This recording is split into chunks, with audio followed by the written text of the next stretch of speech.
Erecto, buenas tardes, espero que todos estén bien en este momento. Les doy la bienvenida y Hat Maxo Sameach, que tengan unas lindas fiestas del pan sin levadura. Muchas personas me dicen, estoy celebrando las Pascuas, y yo le digo, las Pascuas ya se celebraron. Esta festividad son dos festivales en uno. Un día es el festival de la Pascua, el Cordero Pascual, que dicho sea de paso, comimos un corderito muy rico a la brasa, hecho por nosotros, y compramos las piernas, las importamos de Australia y Nueva Zelanda, así que son corderitos extranjeros, pero dicho sea de paso, ¿saben quién tiene muy buenos corderos? Los chilenos, muy buen cordero, en la parte sur de Chile. Para que veas, Hernán, que conozco Chile quizás hasta mejor que tú. Para que te caiga de envidia. No. Pero no, quiero decirle que todos por allá lo tengan a usted con hermosa enseñanza, rabino. Sí, gracias. Chile es un país hermoso, pero la parte que más me gusta de Chile, créanme o no, es la parte sur. Es una parte que es increíblemente verde y hace mucho frío en tiempo, pero es muy lindo. Tiene muchos ríos y mucha agua alrededor, por todo lado. Y es un paisaje muy muy bonito, y hay mucha influencia europea por ahí. La parte norte de Chile, que es la parte sur del Perú, es una parte muy árida, es desértica. Ahí donde están las minas de cobre y las salitreras también. Esa es la parte que pertenecía al Perú. Mejor no digo nada porque no quiero acusar a nadie de que nos han robado territorio y sobre todo de que le han robado a los pobres bolivianos, le quitaron el mar.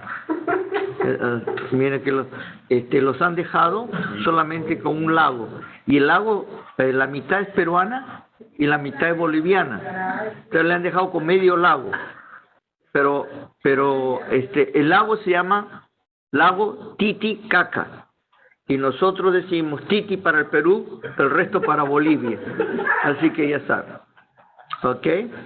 Ese es el lago Titicaca. Bueno, dejando la historia un poco, regresando a esta semana, que estamos celebrando ahora los 7 días de lo que le llamamos el Hat Maxo, el festival del pan sin levadura. Y lo que quiero yo hablarles hoy en día, quiero hacer una pequeña presentación, es el por qué el pan sin levadura. Porque las historias de la Torá muchas veces nos indican cosas, y cuando leemos la Haggadah o el servicio de la celebración de las Pascuas, la pregunta es ¿por qué en esta fiesta comemos pan sin levadura, comemos matzah, ¿no? Y la respuesta al niño es debido a que cuando salimos de Egipto no tuvimos tiempo de leudar la masa o preparar la masa, ¿no? Entonces, por lo tanto, salimos muy rápidos y no pudimos para nada poder podemos entrar. Llegaron más mexicanos, por si acaso cuídense con los mexicanos, están llegando. Pero ¿cuál es la razón principal? Y tenemos que entender los simbolismos porque son importantes en esta festividad. ¿Se acuerdan ustedes que la semana pasada estuvimos hablando un poco acerca del Cordero Pascual? Y el problema que hay entre para mí, la mala interpretación o el alegorismo que se hace del Cordero Pascual con lo que nosotros le llamamos con el Corbán Hatá, con la ofrenda de pecado. Y como no tiene ninguno de los dos que ver el uno con el otro, ha causado implicaciones y malos entendidos, tanto de grupos religiosos como de personas que quieren hacer algo que no realmente existe en la Torá. Ustedes se acordarán que yo les he repetido este mismo dicho por mucho tiempo, de que las escrituras se tienen que entender o tratar de interpretar desde el punto de vista de lo que se ha dado primero hasta lo último. La forma de interpretación de ciertos grupos es totalmente diferente. No es lo que se ha dado primero, no lo que se ha dado en Har Sinaí, en la montaña de Sinaí, pero lo último es lo mejor. Y eso ha creado problemas. Por otro lado, dentro del cristianismo, cuando se crearon dos Biblias, una que se llama el Antiguo Testamento y el otro el Nuevo Testamento, crearon dos mentalidades, unas opuestas a la otra, y supuestamente el Nuevo Testamento, esta nueva Biblia, iba a corregir los malos entendidos o las cosas que no estaban dichas por la parte antigua. Por otro lado, solamente en la palabra existe un sentido peyorativo, o sea, un sentido de disminución, ¿no? Lo nuevo es mejor que lo antiguo, ¿no? O tiene más valor, o aclara más. Bueno, también les había dicho la semana pasada que uno de los grandes desafíos para toda persona es tratar de sacarse de encima muchas de las cosas que uno ha aprendido desde niño, si es que uno ha crecido en cierta religión. No, quiero decirle que todos nosotros hemos crecido en una religión. Algunos, ahora dicen que hay personas que han crecido en hogares que nunca se habló de Dios, y eso también es triste, pero existen también ahora. Pero aquellos que hemos crecido con una determinada religión, cuando éramos niños, lo único que hicimos fue recibir. Y hacíamos preguntas como niños, y nuestros padres nos contestaban. Y si nuestros padres nos decían, pues lo aceptábamos, era un hecho. ¿Cómo íbamos a discutir? Cuando ya llegamos a ser adultos, ya vienen cuestionamientos, ya vienen ¿por qué? ¿Cómo es así? ¿Cómo es eso? ¿Cómo pasó? Y muchos de nosotros llegamos hasta el punto que decimos, ¿cómo he podido creer en tanta cosa? ¿No? ¿Cómo he podido creer en esas cosas? Y lo mejor es ver cómo se ha hecho, cómo se ha llegado hasta ese punto y cómo se ha formado. Entonces, tenemos que regresar a los primeros escritos que se hablan acerca de festividades, de ciertas ideas, y después ver cómo se desarrolla poco a poco. Y todo, por supuesto, en la cuestión bíblica, tiene que entenderse todo por medio del contexto. Es muy importante. Si uno comienza a sacar las cosas fuera de contexto, puede crear cualquier cosa. Yo me acuerdo cuando estaba estudiando en este seminario teológico en Estados Unidos, de que había en hermenéutica había como un título o un eslogan, un dicho que decía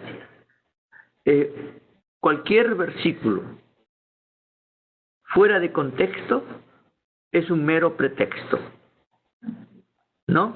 Y ¿Y cómo quisiera yo que ellos aplicaran ese? Se lo enseñan a usted, pero la aplicación es totalmente diferente. Por otro lado, acuérdense esto, en teología sistemática, en hermenéutica, en el cristianismo, hay un principio interpretativo. Y el principio interpretativo es como sigue. O sea, el Nuevo Testamento interpreta todas las Escrituras. ¿Okay? ¿Qué es lo que quieren decir con eso? Que el Nuevo Testamento se antepone y tiene prioridad y autoridad sobre el resto de las Escrituras. Ahora, por si acaso, el cristianismo no es el único que ha hecho eso. Como ya les habían enseñado, dicho anteriormente, o comentado, o compartido con ustedes, el judaísmo rabínico tiene ese mismo problema con el Shebe'al-Peh, o la llamada Torah oral, o otros lo conocen como el Talmud, los Midrashim, todos esos escritos rabínicos, donde la autoridad rabínica se impone sobre la Torá. Ustedes han escuchado en el catolicismo, algunos de ustedes, si alguno viene de la religión católica, no sé si ustedes han escuchado este término. El Papa habla en escátedra. Ese término en latín que significa que el Papa tiene autoridad de cambiar las escrituras de acuerdo a la revelación que él reciba. Que no se equivoca. Y él no se equivoca, religioso. Él es totalmente infalible. Entonces, bueno, esa misma idea sale del modelo rabínico ortodoxo. Los rabinos tienen la capacidad y tienen la autoridad de hablar y decidir acerca de las escrituras de la Torá y definir. Por eso que ellos abiertamente dan sus propias tradiciones que contradicen las escrituras y se salen con las mismas. Por eso también les había anunciado a ustedes, y si ustedes se acuerdan, cuando les hablé acerca de que nuestro Mesías, una de las razones de la venida del Mesías, muy importante, era de regresarnos a la Torá, ¿no?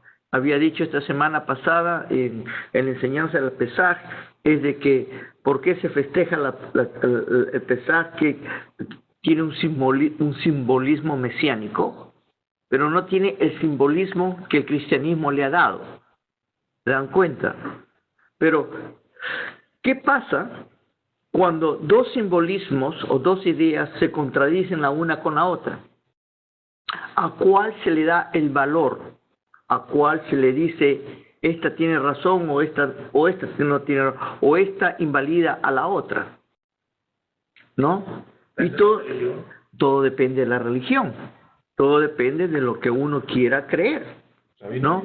Por ejemplo, me he pasado explicándoles a ustedes que el HaPesach, la festividad del Cordero Pascual, es una festividad de agradecimiento.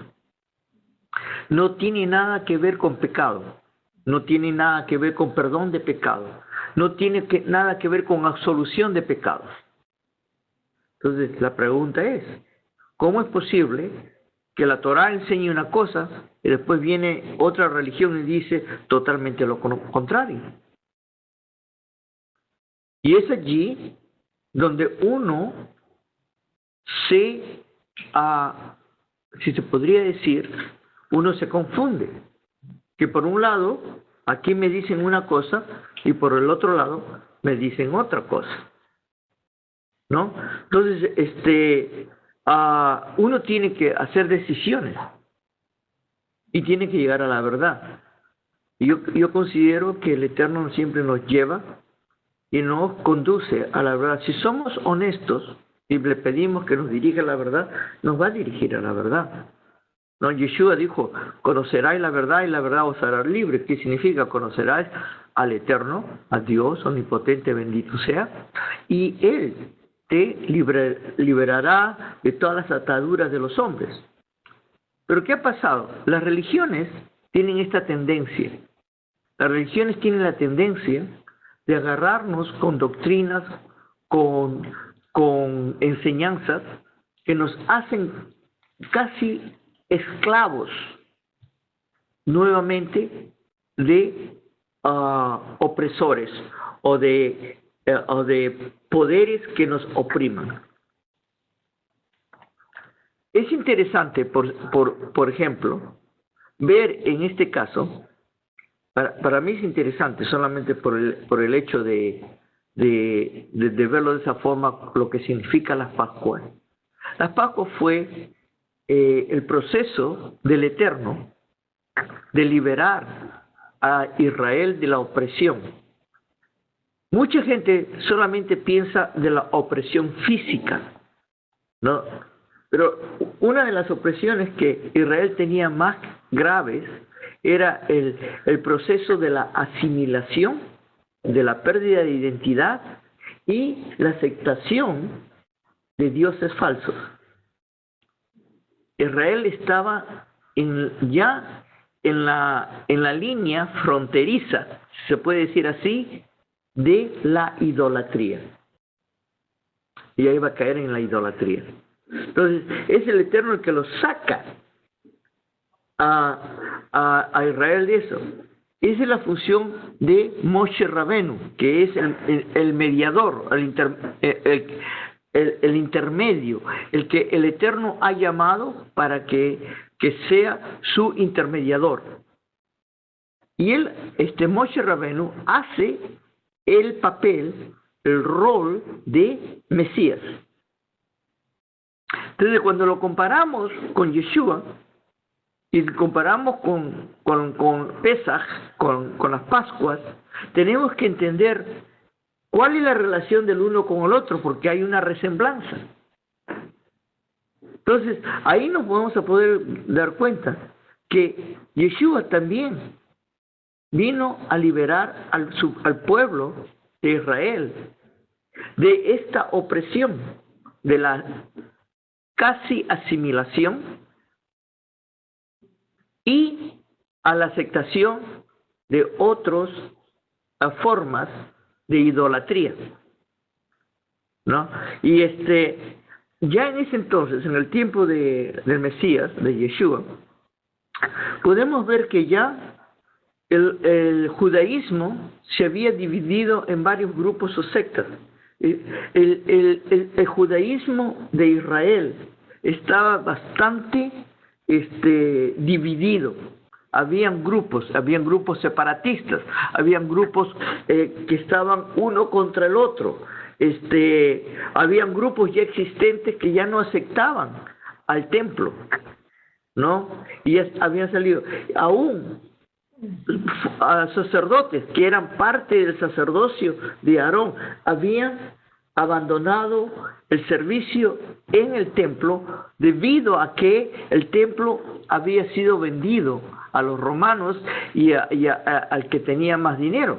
Entonces era una reacción religiosa en contra de la usurpación de los derechos que le correspondía a las personas que nuestro Creador había nombrado, que eran los descendientes de Aarón, ¿no? Y el templo se había comercializado. Entonces, era al mejor postor. Pero cuando Jesús llegó, Él todavía respetó al templo.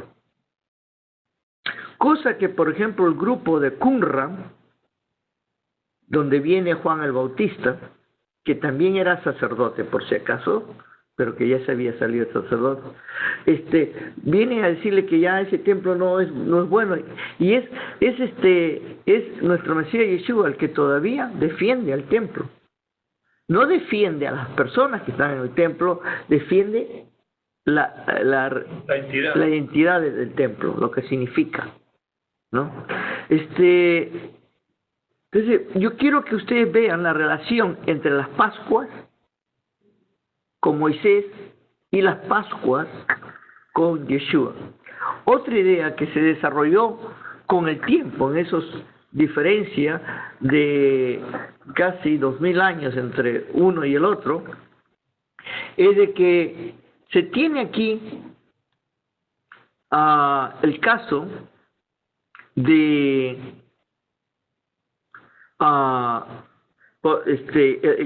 en este paralelo se tiene la idea de que Moisés está liberando a su pueblo y le trae la Torá. Jesús viene a liberar a su pueblo y regresarle la Torá. ¿Qué había pasado? El pueblo de Moisés estaba impregnado del paganismo de donde ellos estaban viendo. ¿Qué ha pasado cuando llegó Yeshua? La religiosidad estaba impregnada con su propio paganismo también. Tenían sus propias formas. A tal punto que ellos habían hecho tanta serie de reglas, de tanta serie de regulaciones, ellos en su tradición misma, poco a poco estaban destruyendo la misma escrituras, la misma Torá, ¿no? Es así que Yeshua les dice a ellos, ¿no? Los incrimina y le dice a los perushim, a los fariseos, le dice: ustedes son una sarta de víboras e hipócritas, ¿no?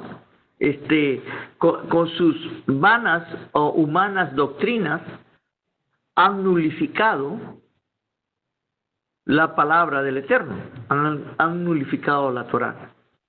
Y es así como en ese proceso de traernos de regreso a la Torá, se crea la idea no se crea, pero se manifiesta la idea del liberador. Y este liberador viene a ser el Mesías. El problema es también acerca de entender a qué Mesías estamos hablando, ¿no? O qué tipo de Mesías. El Mesías esperado. Cómo esta idea se había desarrollado.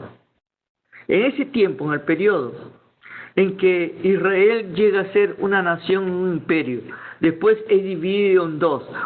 El imperio del norte desaparece, el imperio del sur queda, y nuevamente son tomados y son avasallados. Y tienen un proceso muy triste de servidumbre, de opresión, los sacan, los traen y siguen adelante. Se mezclan con otras culturas, se mezclan con otros grupos y parecieran que ya el pueblo de Israel va a desaparecer, pero nuevamente regresa.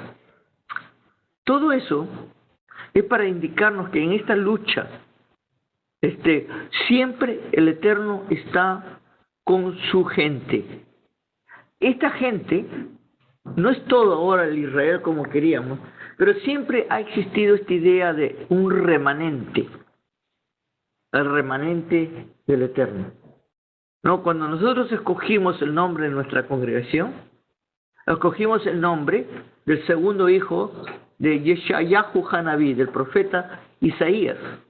Y este profeta Isaías,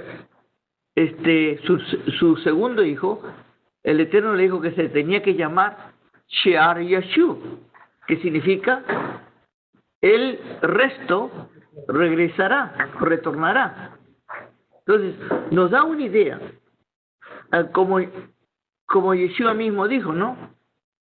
No todo el que dice Señor, Señor, Señor es parte del reino de Dios, ¿no? Y lo que estaba hablando era acerca de un remanente. Este remanente siempre ha existido y siempre existirá.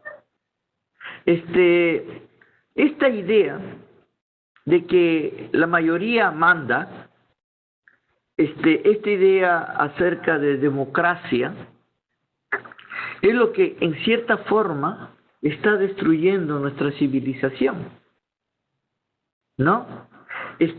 Cuando la gente cree que la mayoría tiene la razón, ahí tenemos problemas. Hoy en día estamos sufriendo los efectos de esa mentalidad. Y en cierta forma, tristemente, En ciertos grupos religiosos, la idea de democracia se ha hecho patente y es una forma de orgullo casi de parte de su predicación o de su propio mensaje, ¿no? La idea de ser democráticos, ¿no?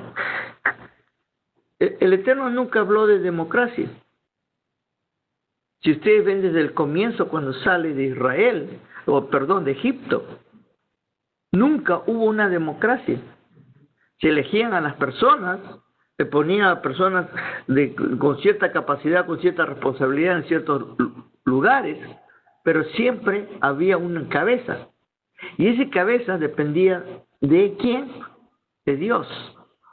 Entonces el sistema que la Biblia siempre ha hablado es el sistema teocrático. Es el sistema que él habla. No es un sistema democrático, sino es un sistema teocrático. Todo eso es para hacerles ver a ustedes de que en el tiempo de Yeshua, ese sistema se estaba utilizando.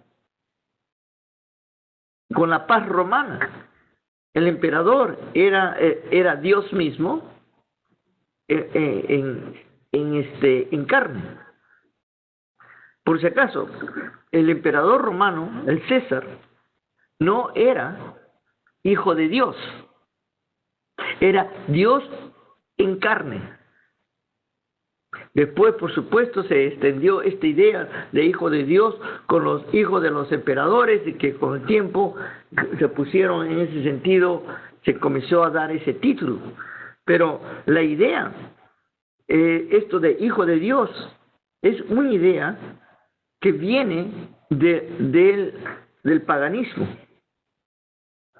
No, en la Escritura, en la Torá, se habla de Benei Elohim, o sea, de los hijos de Dios, que significan los que son parte de Dios, ¿no?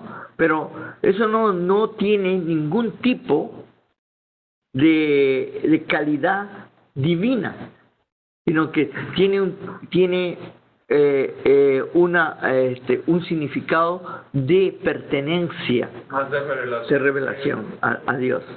Entonces, todo eso, el Pesaj envuelve todas esas cosas, de traernos a la realidad de la presencia del Eterno, hacernos volver a Él y darnos la oportunidad nuevamente de empezar nuevos. Y Pesaj es esa idea de renovación, de empezar de nuevo. Por eso es que estos 7 días que ahora tenemos, que es el Hamaxó, se evita comer levadura. ¿Por qué? Porque levadura tiene varias implicaciones o entendimientos, ¿no? Una de las partes de la levadura es acerca de la modificación de los alimentos, ¿no? Otra forma de la levadura es la forma de explosión, si se puede decir, de crecimiento muy rápido. Otra tercera forma es la idea de malograr, ¿no? Entonces, todo eso implica una idea. Y lo que el Eterno le está pidiendo a Israel, que en estos 7 días se abstengan de cosas que no son necesarias. Y dicen que casi todo entra a través de la boca, ¿no? A través del estómago. Y es una de las formas. Aquí no le gusta comer pan, que es el alimento básico, ¿no? En toda cultura. Entonces, el Eterno nos está dando enseñanzas a través de las festividades acerca de tener una relación con Él y saber depender de Él, no de otros. Así como le enseñó a Israel, nos enseña a nosotros también depender de Él. Entonces, ¿qué es lo que el Mesías? Esa pregunta que siempre me hacen a mí cada vez que llegamos a Pesaj.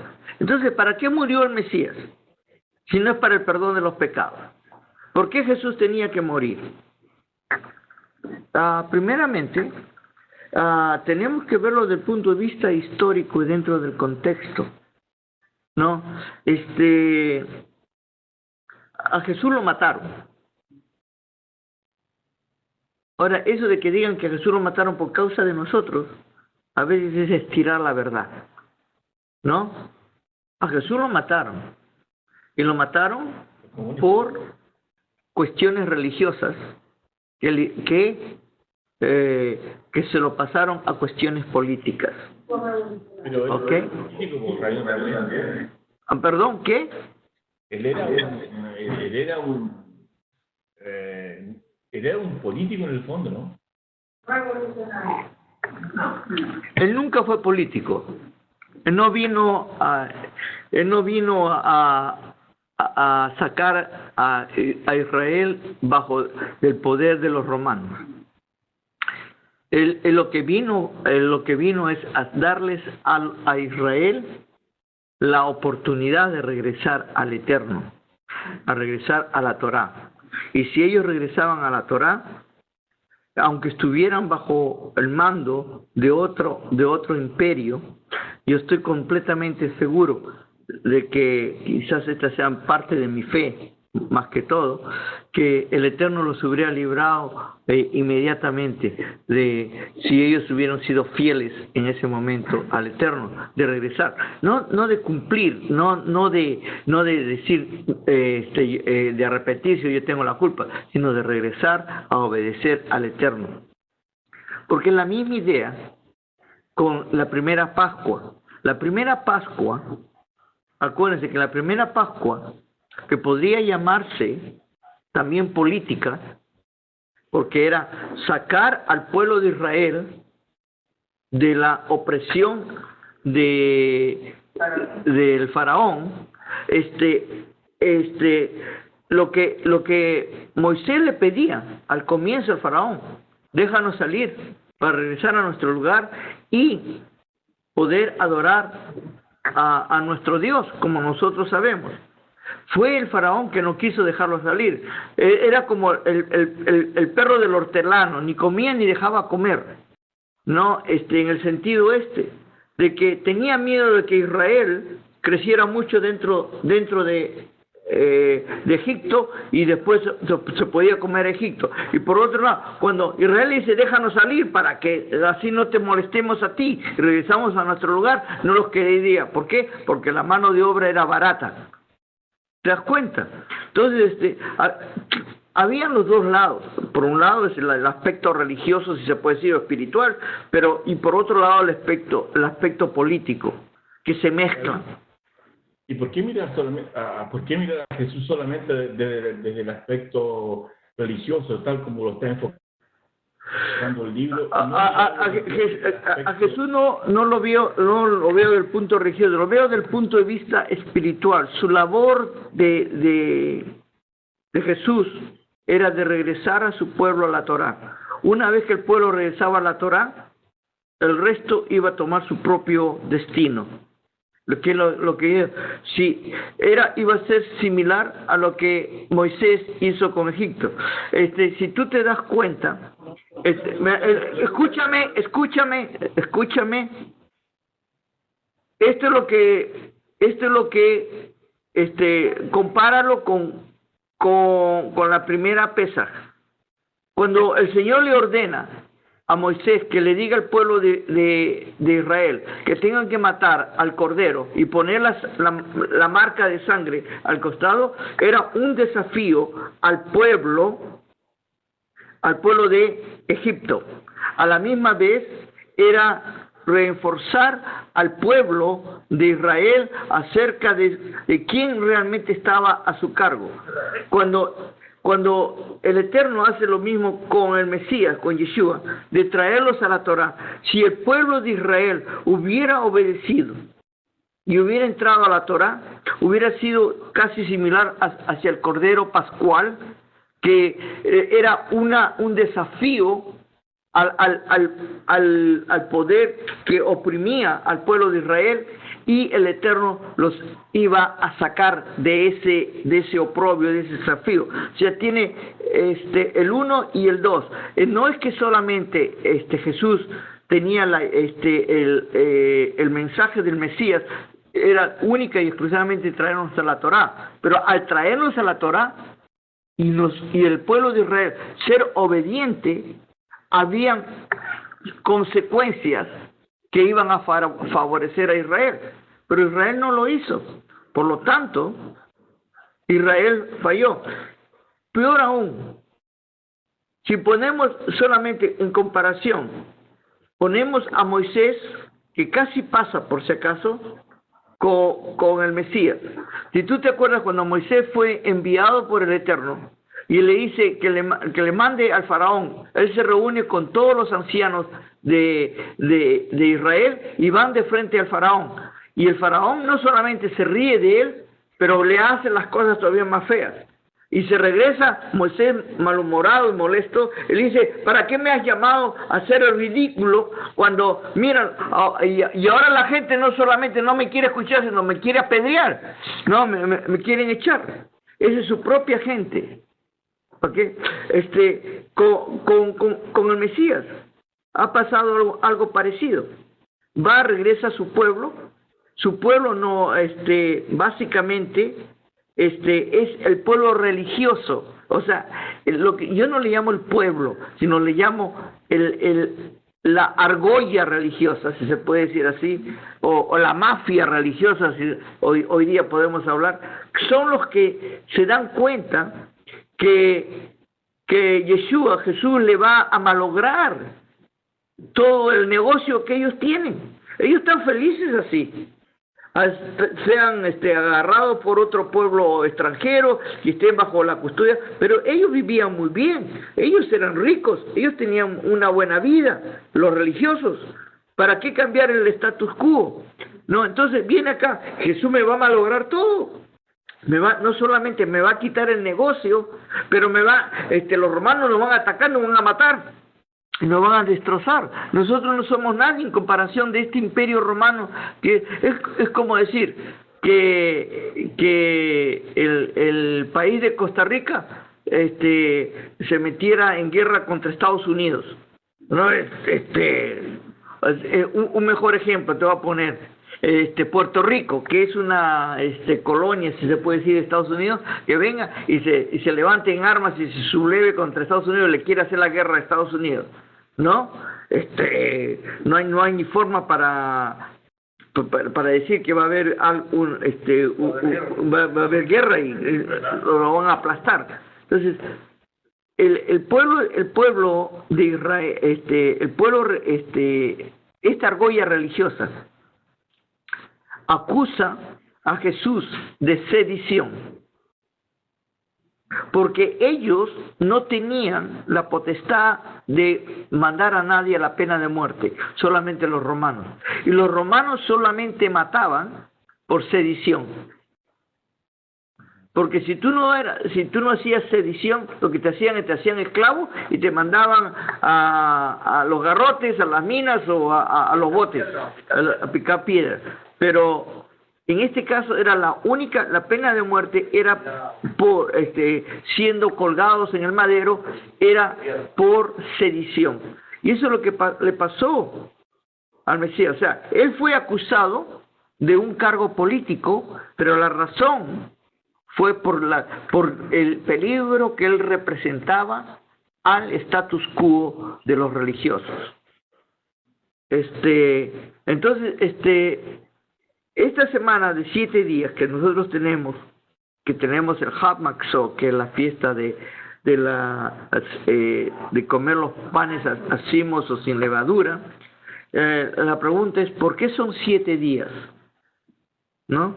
Un día ya es suficiente, 7 días son muchos, ¿no? Entonces, es una semana. Y dentro, ¿se acuerdan que yo les hablaba del mosaico, cómo el Eterno nos habla por cuadros, por pinturas, por mensajes de esa forma. El número 7 significa totalmente una renovación o completar un ciclo, ¿no? La creación se completó, se terminó, se empieza algo nuevo. Entonces, la idea es de completar, de renovarse completamente y empezar una nueva etapa en la vida de uno. Y de esa forma uno, ilustrativamente, cuando uno se deshace de la levadura, o sea, no la toca, no la pone, uno se está deshaciendo de las cosas que lo agarraban a uno a este mundo. Porque tal es así que es interesante, solamente esta manera de ilustración, cuando ustedes hablan con los rabinos, especialmente askenazitas, acerca de la levadura, y le dicen, ¿por qué pan así, qué se puede comer? Y tienen un montón de leyes y de reglas, qué es lo que se puede comer y qué es lo que no se puede comer. Y una de las cosas que dicen es que cualquier alimento que se infla o se hincha, no se come. ¿Por qué? Porque eso significa orgullo. ¿Se dan cuenta? ¿Ok? Entonces ellos tienen que evitar el orgullo, te aplanan. La otra es, ¿por qué? Porque cada vez que algo que se hincha le da sabor al alimento. Y una de las cosas que tenemos que evitar durante estos 7 días es ponerle mucho sabor a nuestra comida. Y lo que me da risa es que no le ponen mucho sabor, entonces ¿por qué comen con sal y con condimentos sus comidas? ¿No? Pero todas son ideas para tratar de darnos un mensaje. El mensaje es que nos tenemos que mantener alejados de las cosas que nos atraen en este mundo. Esa es la idea. Okay. Entonces ahora les doy la oportunidad de comenzar con sus comentarios, con sus ideas, con sus preguntas y con sus posiciones. Sí, Blanca. Sí, es un poquito tarde, yo estoy empezado. Hable un poquito fuerte para que... ¿Pueden escucharla? Los que están en el otro lado. ¿Pueden? No. Bueno, usted le repite la... Ok, yo repito la pregunta. Yo llegué un poquito tarde. Yo acabo de llegar... Sí. Y entonces estaban hablando Estaban hablando acerca del Hijo. el hijo de Dios. El Hijo de Dios. Entonces se estaba refiriendo a Jesús, que generalmente le dicen el Hijo de Dios. Se estaba refiriendo a Jesús, no. Pero yo no me estaba refiriendo en términos generales, Benei Elohim, hijos de Dios. No me estaba refiriendo a Jesús, no. Entonces, ¿por qué a él le dicen es el Hijo de Dios? ¿Por qué le dicen a él que es el Hijo de Dios? Si todos somos hijos de Dios. Si todos somos hijos de Dios. Ahí tiene mucha razón. El término puede ser muy interesante, puede ser superpuesto. ¿Qué significa cuando le llamo término superpuesto? Significa que los escritores o los editores de los Jabesorá, de los evangelios, lo pusieron o lo añadieron allí para darle cierta forma, pero en el tiempo del Mesías, en el tiempo de Jesús, el término Hijo de Dios, lo único que significaba que era una persona, un ser humano que tenía una función especial, que era parte por ejemplo, un rabino podía ser un hijo de Dios. ¿Por qué? Porque tenía el cargo de enseñar a la gente, ¿no? La idea hijo de Dios solamente significa que es una creación de Dios, como hijo de hombre. Hijo de hombre es igual que decir ser humano. No tiene ningún tipo de connotación especial ni prioridad. Y se le da, ese término también se utiliza mucho cuando se habla del Mesías. ¿Por qué se habla del Mesías como hijo de hombre? Porque lo que quiere hablar del Mesías es que es un ser humano, no es divino. ¿Ok? Si fuera divino, diría es Dios. Y eso es lo que algunas religiones le dan. Exacto. So, él es un ser humano. Él es un ser humano. Eso es de acuerdo a la Torá, de acuerdo al entendimiento. ¿Ah? Y de acuerdo, se le dice que es el Mesías. Entonces, ¿no es especial? El Mesías es una función Ok. y es el ungido, y que significa que como Mesías él tiene una función especial.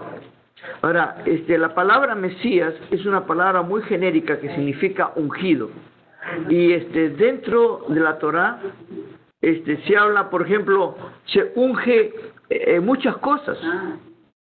Hasta los elementos del templo se ungían. O sea que todo tiene que verse dentro del contexto.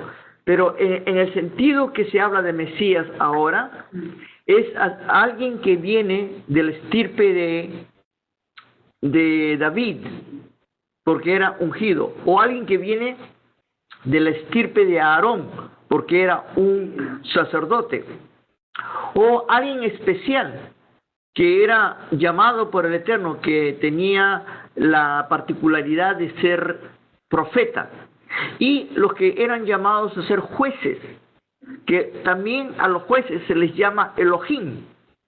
Fíjese, a los jueces se les llama Elohim, que significa la palabra dioses. ¿Okay? Pero ¿por qué se les da ese término? ¿Es porque son divinos? Todo lo contrario, porque el Eterno les ha dado a ellos una función que pertenece a Dios, el de hacer juicio. ¿Ok? El Mesías tenía la función también de ser juez, Se supone que sí. porque estaba en cierta forma juzgando el Sanedrín, los religiosos. Sí, no solamente eso, él mismo da a entender de que el Eterno le ha dado a él poder para enjuiciar, ¿no? O por lo menos esa es una interpretación. Lo que nos da una idea acerca de que él tiene una función especial. ¿Ok? Por si acaso, en el libro de Deuteronomio, de Barín Hasefer, los capítulos 16 y 17 y 18, específicamente hablan acerca de estas 4 funciones especiales del ungimiento: juez, profeta, sacerdote y rey. ¿Ok? ¿Alguien más? Yo. Saraí y después Hernán. Tienen que levantar la mano rápido, si no, no lo veo. O gritan primero. Sí, Saraí. Yo entendí esto, Rabino, que Yeshua estaba viviendo un tiempo de mafia con los romanos y algunos religiosos, ¿verdad? Perdona, déjame escuchar. Mafia.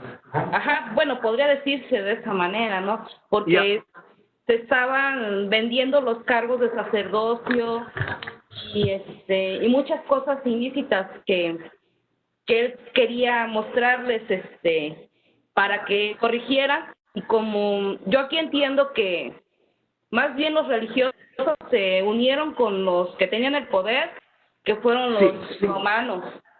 Y hoy en día es parecido, ¿verdad, Rabino? Porque la Biblia trae textos agregados horribles como que estaba yo analizando, el libro de Hebreos, capítulo 9, del versículo 25 en adelante. Sí. Que digo, caray, aquí está esto definitivamente agregado. Quiero que usted me diga si es cierto, que me corrija.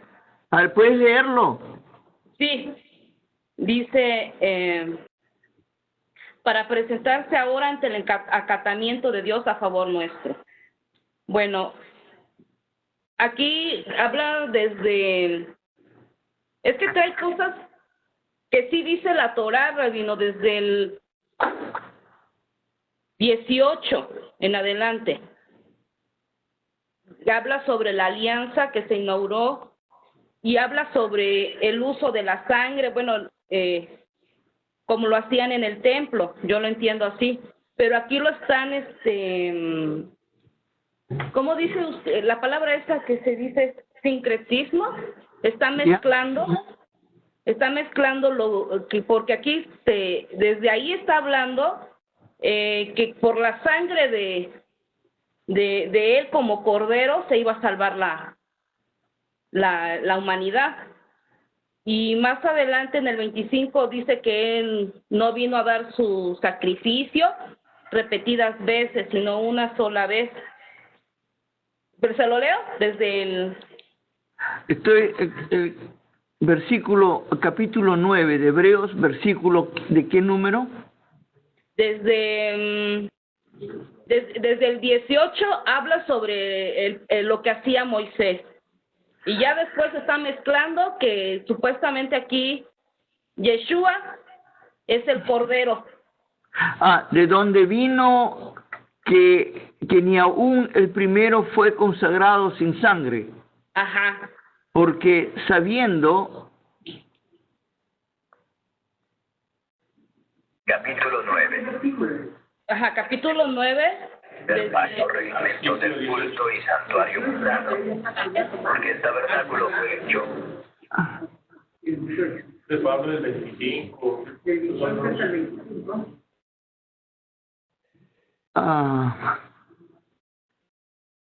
Bueno, es que aquí se habla parte de lo que hacía Moisés. Acá dice, porque de donde vino que él ni aún el primero fue consagrado sin sangre, porque habiendo leído Moisés todos los mandamientos de la ley y a todo el pueblo, tomando la sangre de los becerros y de los machos cabríos con agua y lana de grana e hisopo, roció el mismo libro y también a todo el pueblo, diciendo, esta es la sangre del testamento que Dios os ha mandado. ¿Dónde dice eso en la Torá? Bueno, no, eso no, ya esto está añadido, rabino.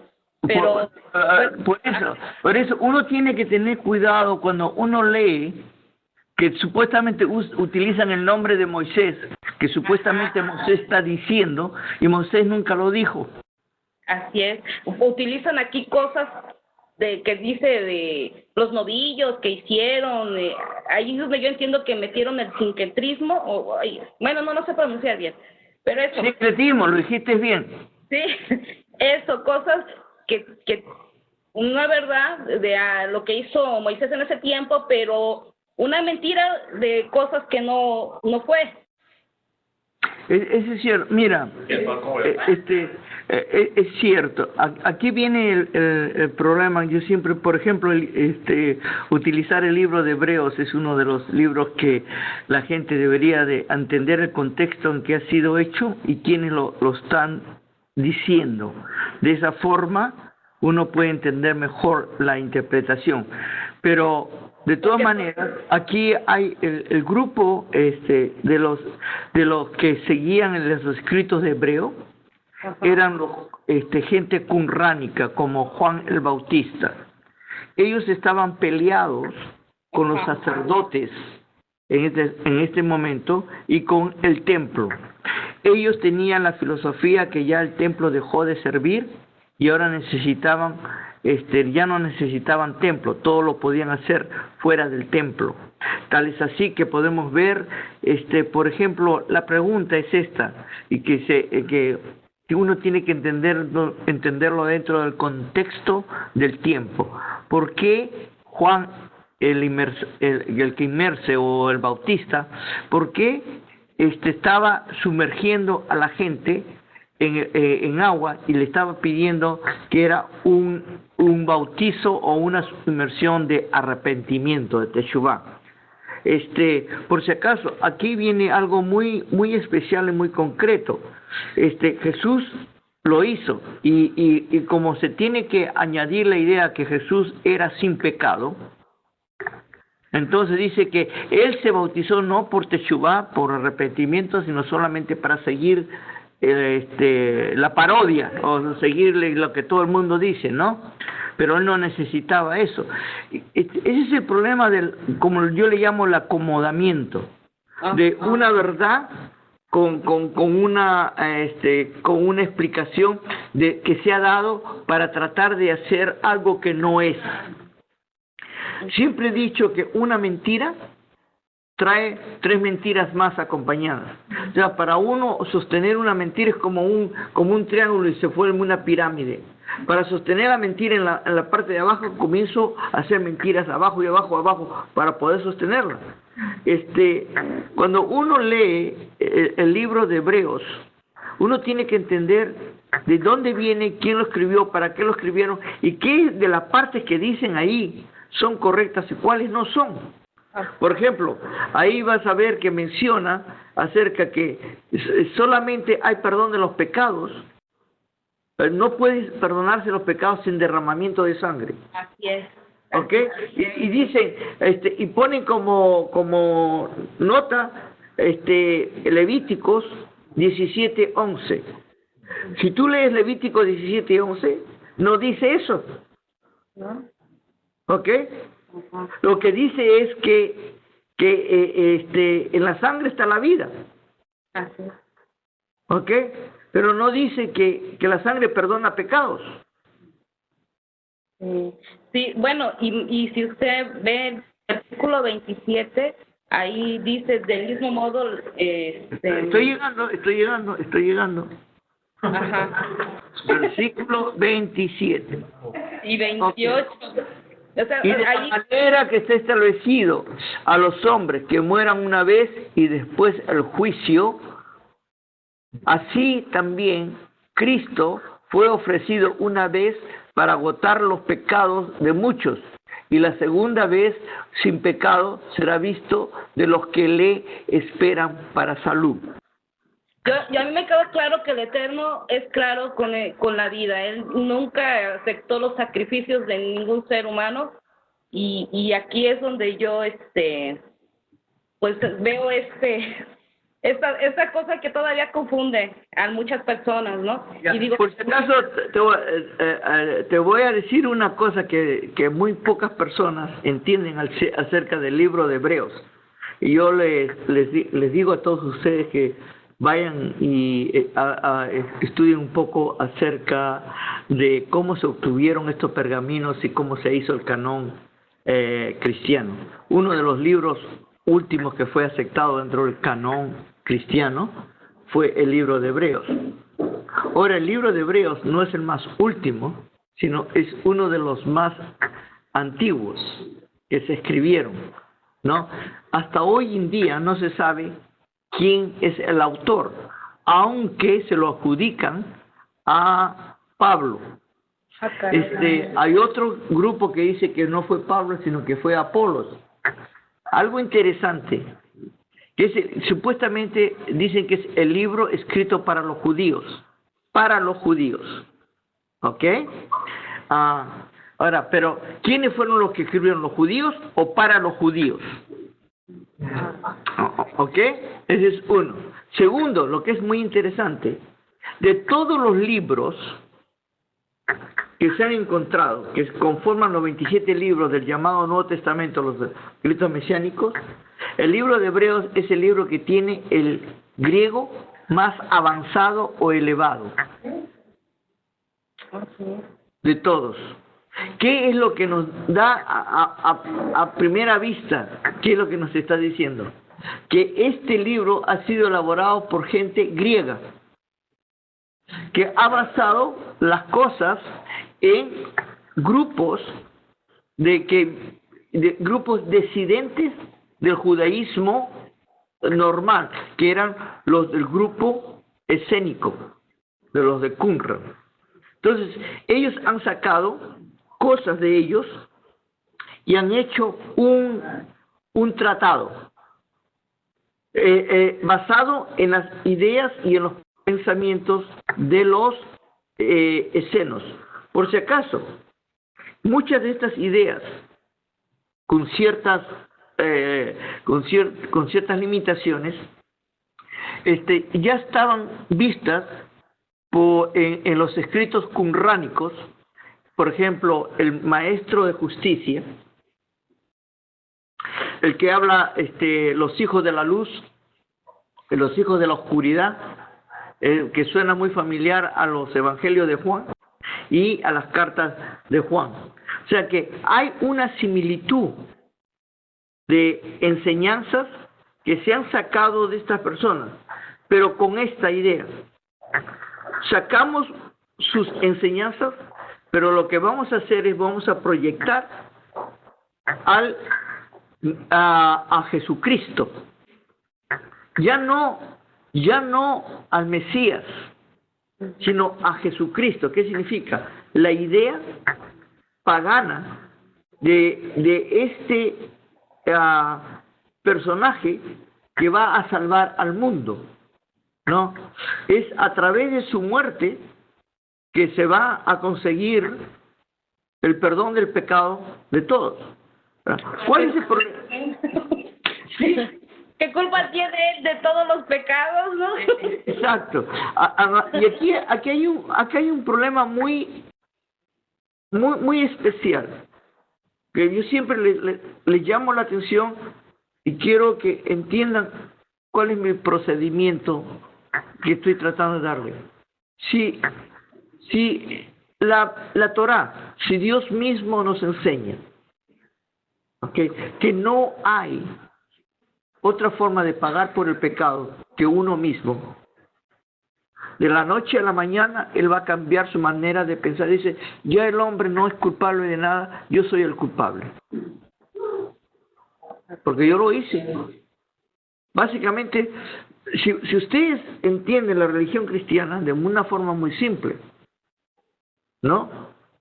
Dios se ha arrepentido de que hizo al hombre y se ha echado la culpa él mismo. O sea, el ser humano no tiene culpa de nada. Yo soy el que lo hice porque yo creé al hombre. Entonces, por eso me sacrifico. Exacto, como Adán, que le dice, la mujer que me diste, ¿no? No, exactamente. Y mira, hay dos, si tú vas por ejemplo, a Éxodos 32, ¿ok? Vamos a ver si lo puedo encontrar aquí.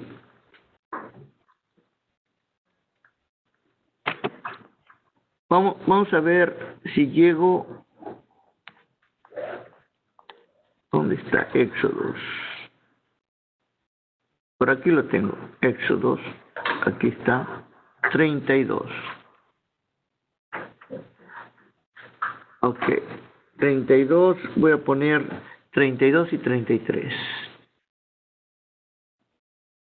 Esta es una parte muy interesante porque dice: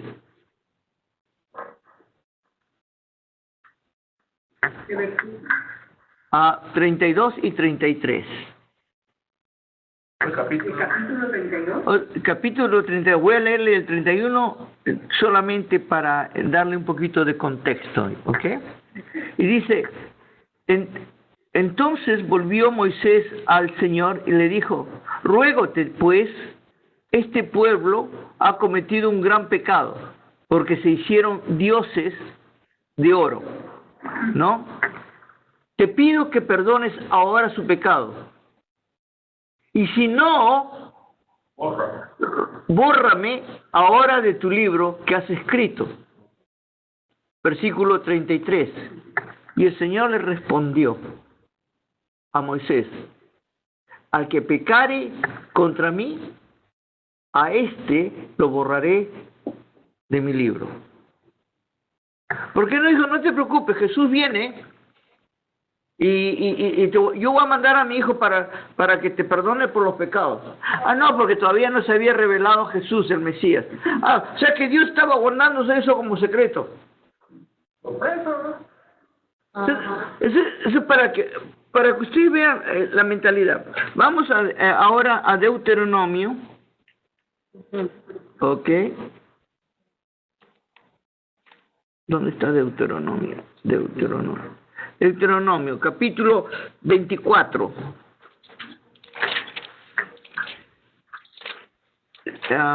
24, 16. ¿Qué dice 24, 16? 24, 16. Los padres no morirán por los hijos, ni los hijos por los padres. Cada uno morirá por su propio pecado.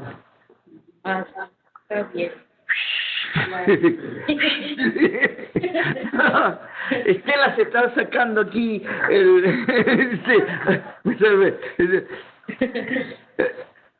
¿Te das cuenta, Jesús? Sí, rabino. Que aunque los hijos se nos porten mal, yo tengo que responder por los míos, no por más que quiera a mis hijos, no puedo responder por ellos. Esto destruye la teoría cristiana que de los pecados generacionales. El pecado generacional. Okay. Otra cosa más. Podemos ir ahora, por ejemplo, a Ezequiel. Este me encanta a mí.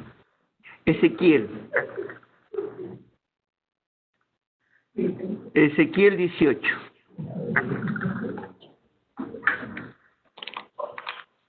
¿Sabe por qué? Porque este es uno que si uno no quiere entender a pocas palabras, ya ni dándole con garrote van a entender. No, dice, y fue a mí la palabra del Señor diciendo, ¿qué pensáis vosotros? Vosotros que usáis este refrán sobre la tierra de Israel, diciendo, los padres comieron las uvas agrias y los dientes y los hijos tienen la dentera. Vivo yo, dice el Señor nuestro Dios, que nunca más tendréis por qué usar este refrán en Israel. He aquí que todas las almas son mías, como el alma del Padre, así el alma del Hijo es mía, y el alma que pecare, esa morirá. Y el hombre que fuere justo e hiciere justicia, hiciere juicio y justicia, y que no cometiere sobre los montes ni alzare sus ojos a los ídolos de la casa de Israel, ni violare a la mujer de su prójimo, ni se llevare a la mujer menstruosa, no oprimiré a ninguno, al derrotero tomaré su prenda, no cometiere robo. O sea, comienza a decir, en otras palabras, le da una lista de que si el hombre es justo y el hombre hace lo que es correcto, ¿por qué yo lo tengo que castigar? Pero al que le hace malo, a ese le cae, ¿no? Y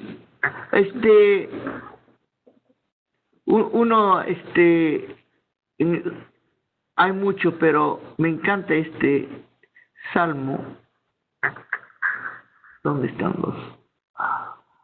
El problema cuando tengo Biblia católica la Biblia católica me hace sufrir a mí. Okay.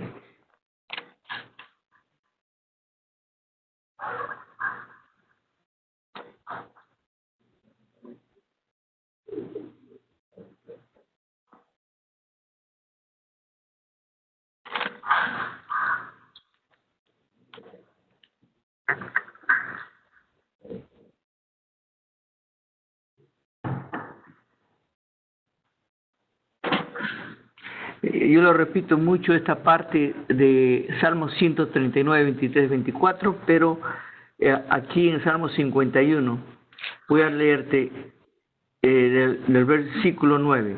Esconde tu rostro de mis pecados y borra todas mis maldades. Crea en mí, oh Dios, un corazón limpio y renueva un espíritu recto dentro de mí. No me eches de delante de ti.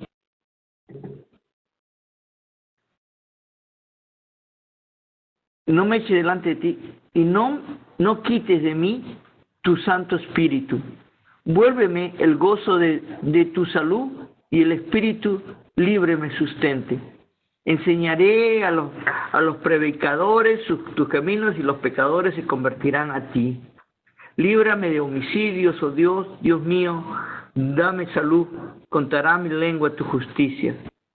Señor, abre mis labios y publicará mi boca tu alabanza.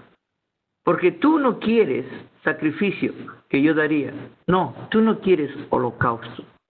Los sacrificios de Dios son el espíritu quebrantado, el corazón contrito y humillado. Eso tú no despreciarás, oh Dios. Haz bien y benevolencia, acción, y te edificarán los muros de Jerusalén. Entonces te agradecerán los sacrificios de justicia, del holocausto, de la ofrenda de todo quemado. Entonces ofrecerán sobre tu altar los becerros. ¿Qué es lo que quiere decir aquí? Que tiene uno que, para pedir perdón, todo lo contrario. Cuando se hacía ofrendas, Está hablando realmente de una techubá. techubá, totalmente es techubá. Y los sacrificios eran solamente de alabanza y agradecimiento. No para perdón, pero porque uno no puede ofrecerle nada a Dios si es que uno no se ha arrepentido. El arrepentimiento viene antes de la ofrenda. ¿Se acuerdan cuando Jesús se encontró con supuestamente los pecadores y que le dice, no, regresa, pide perdón y después puedes entrar a dar tus ofrendas? Exactamente. Jesús, ¿por qué Jesús no dijo, sabes una cosa, pídeme perdón y yo te perdono? Ah, es que todavía no había muerto. No, le dice, ¿cómo puedes orar si no estás en paz con la mujer? Ve y ponte vueltas, porque ni hora. Ahí es donde está. ¿Cuál es el nombre de Carmen? Hernán, tu tiempo.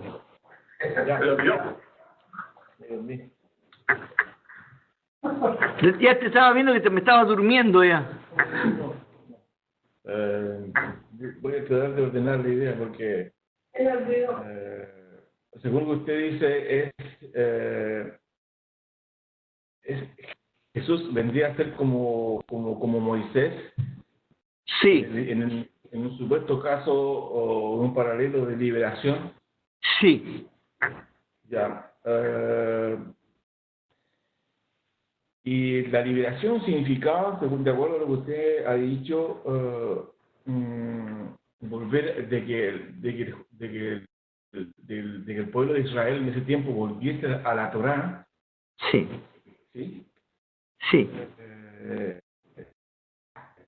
Entonces, ¿lo consiguió en ese tiempo realmente Jesús que su pueblo volviese a la Torá?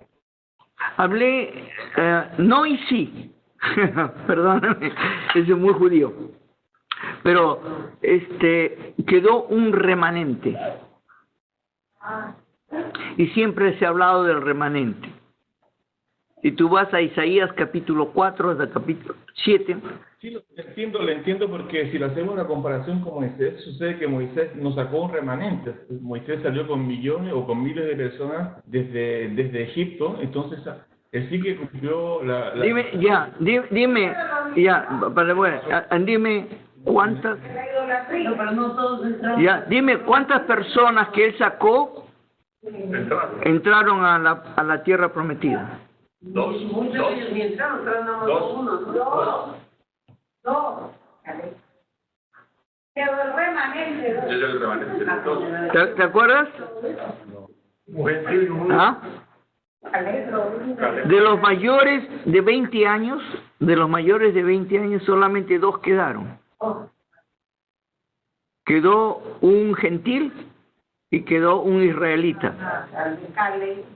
Caleb, que era de la tribu de Judá, interesante, de las tribus, era gentil, un goim, y de la tribu de Efraín, Yeshua. Solamente los 2 entraron. ¿Eso no te parece remanente? Rabín empieza en la salida de Egipto, no cuántos entraron o no entraron a la tierra prometida. O sea, ¿cuántos salieron de Egipto? Eso es lo que se ocurrió. Ok, si queremos ser literalistas, yo te puedo decir que Jesús, antes de morir en la cruz, en el madero, él fue muy popular. Tenía muchedumbres que lo seguían. Eso es lo que dicen los evangelios. Donde iba, hasta tenía que esconderse porque ya no lo dejaban solo.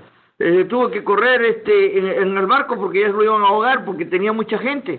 Era muy popular. Casi todo el pueblo de Israel lo había aceptado. Yo entiendo toda esa parte que usted está diciendo, pero sí, yo creo que entonces cuando estamos en Pesaj, estamos celebrando Pesaj, o están celebrando Pesaj, se celebra la salida de Egipto, ¿sí o no?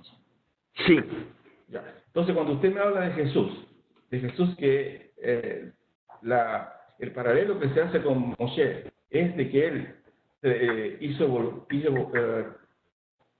volver a su pueblo a la Torá.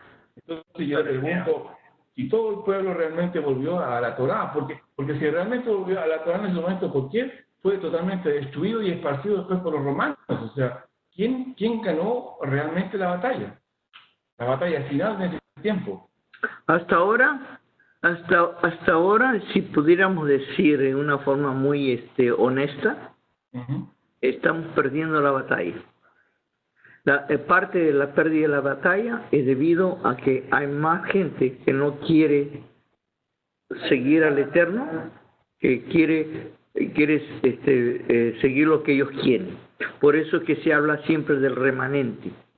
En toda la historia de Israel siempre se ha hablado de un remanente. No significa que Israel sea unos solamente 5, pero de los que fueron realmente seguidores del Eterno, eran menos que todo el pueblo. Siempre ha sido así. Cuando salieron de Egipto, acuérdate de esto, el salir de Egipto no significa que todos ellos estaban siguiendo al Dios de Abraham, de Isaac y de Jacob. Ellos estaban siguiendo porque dos cosas pasaron allí. La primera es de que los egipcios le habían hecho la vida imposible y salían por inercia, y la segunda fue que los mismos egipcios los echaron. Acuérdate que Israel no salió, yo me quiero ir. Lo que le pidieron, Israel le pidió a Moisés fue lo siguiente. Puedes encontrarlo ahí en el libro mismo de Éxodo. Pídele a Dios que nos cuide y nos proteja. No le digo, pide a Dios que nos saque de Egipto. Porque cuando uno lee la Torá, uno tiene que ser un poco crítico. ¿Ok? A la misma vez, cuando hacemos comparaciones del tiempo de Moisés y el tiempo del Mesías, no podemos ser literalistas. Tenemos que ver la enseñanza, la figura. ¿Ok? Si por ejemplo, la Pascua judía de Moisés, el mensaje era, y si ustedes matan a este cordero, ¿recibirán perdón de sus pecados? ¿Ok? Yo te digo, lo que los cristianos están enseñando ahora es completamente correcto. ¿Me entiendes? Porque esa fue la enseñanza. Pero esa no fue la enseñanza. La enseñanza fue de liberación de la opresión. Y ahora, mucha gente piensa solamente en la opresión física o política. ¿Te acuerdas que estamos hablando de Jesús? Fue acusado, lo acusaron de político, pero fue más que todos los religiosos. La idea es muy similar. Israel, aunque estaba oprimido políticamente por Egipto, su opresión más grave era que se habían asimilado ya casi al paganismo egipcio, a tal punto que ellos aceptaban casi a ciencia cierta que los dioses de Egipto tenían poder. Es por eso que el Eterno les da 10 plagas. A cada una de esas plagas es uno de los dioses de Egipto para tirarlos al suelo. para demostrarle al pueblo de Israel que él es más poderoso que los dioses de Egipto. ¿Ok? Entonces, ese es el proceso. Entonces, aquí, cuando vemos a Yeshua, lo que Yeshua le va a demostrar al pueblo de Israel es que el emperador no es más poderoso que el pueblo, que el Dios de Israel. Pero lo que pasa es que en este momento el pueblo de Israel no quería ser liberado de los romanos en el sentido de la coyuntura. De ellos lo que querían era hacer lo que ellos querían. Es raro, Rabino, porque según Flavio Josefo, según la historia, el historiador, él cuenta que los israelitas de ese tiempo eran pero terriblemente guerreros. O sea, ya... nuevamente, había un grupo, los llamados celotes, como los hasmoneas, los macabeos. Si tú lees el libro de Macabeos, ¿ok? Especialmente el primero y el segundo, que está en cualquier libro, en cualquier Biblia católica, te vas a dar cuenta, ¿quiénes son los macabeos? Son los hijos de Matatías. Los hijos de Matatías, ¿qué son? Ellos eran sacerdotes. Y lo que habían hecho era que estaban desesperados porque Antíoco Epifanes había desacrado el templo y había puesto la imagen de Zeus en el lugar de los santos, y había sacrificado a un cerdo. ¿Ok? Entonces, había derramado la sangre del cerdo y sacrificado en nombre de Zeus ahí. Entonces, eso es la abominación que se llama, de la desacración. Entonces, ellos se levantan, y es un grupito muy pequeño, que eran guerra de guerrillas. Ni siquiera tenían el apoyo de todo Israel. Tal es así que no solamente a Matatías lo matan a su primer hijo, después matan a Judas Macabeo, al final queda solamente un hijo, Simón, de los 11 hijos que tenían.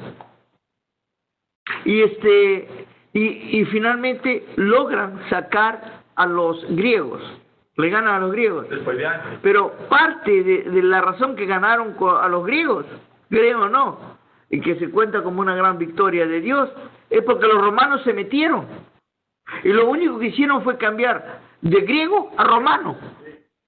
¿Ok? Entonces, el pueblo de Israel siempre ha tenido sus celotes. Por ejemplo, te voy a poner una idea que yo tengo.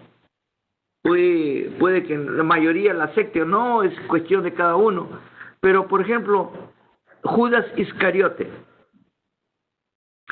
era discípulo, era un talmidín de Yeshua. ¿Ok? Se considera que Judas Iscariote era un celote. ¿Sí? Y Judas Iscariote sí creía que Jesús era el Mesías. Él no tenía problema de creer, pero él lo veía como un Mesías davídico, no como un Mesías josefiano. ¿Ok? O sea que no como el Mesías que iba a sufrir, pero como el Mesías triunfante. ¿Había más? ¿Había más gente como él? Sí, había más. Y creo que dentro de los discípulos habían otros que eran así como él. Y entonces, ¿él qué es lo que hace? Él siente que Jesús está como que dice, no me empujen todavía. ¿Ok? Entonces, él dice, yo te voy a dar una empujadita para ayudarte, porque yo sé que sí, que una vez que los romanos vengan a ti, tú con todo tu poder. Él ha visto que Jesús ha hecho cosas extraordinarias. Él sabe que es el Mesías. Para él en su cabeza, ¿cuál es el único Mesías que vale? El Mesías triunfante. ¿Y qué es lo que dice la tradición judía en ese tiempo, del libro de Enoch y de otros libros que ellos tenían, de los mismos Qumran? Que iba a venir el Mesías e iba a derrotar a todos los extranjeros y sacarlos de encima. Pero Jesús no se movía. Estaba muy comodón ahí, ¿no? Que el vinito te lo cabe, te doy el pancito, es tiempo que te empuje. Entonces, ¿qué le da? Le da un empujoncito. ¿Cómo le da el empujoncito? Le dice, te voy a entregar, y en el momento que te entregué, ahí te va a entrar la rabia. Y cuando te entre la rabia, vas a matar a toditos estos y vas a dejar a Israel libre. Le salió el tiro por la culata. ¿Por qué? Porque él pensaba en un Mesías que no era el Mesías que debería ser.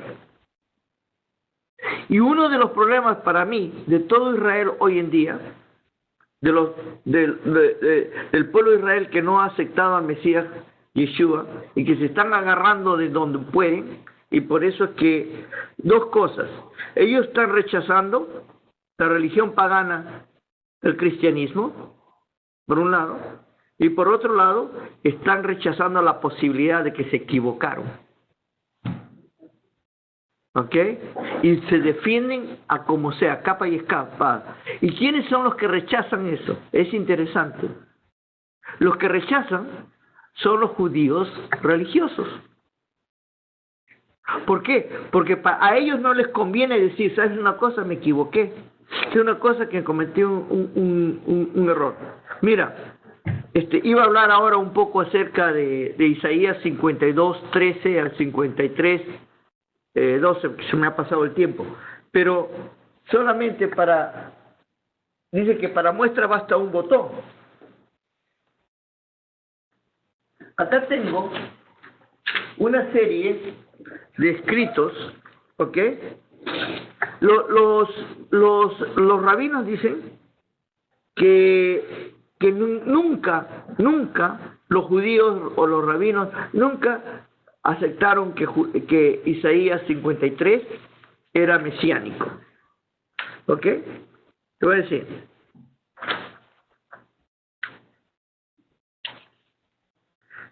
Esto de las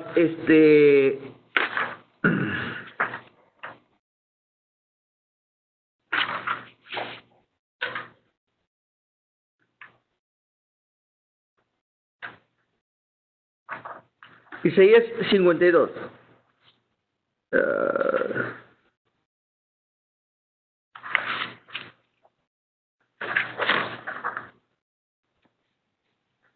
Déjenme, acá me tienen una parte de ahí. ¿Dónde? Aquí hay más documentos. No, se me quedó. Gracias. Decía, ¿qué me está pasando aquí, muchachos? Uf. Ahora sí. ¿Ves? Son muchas hojas acá, pero quiero dicen que para muestra. Todo es Isaías 53, sí, ok.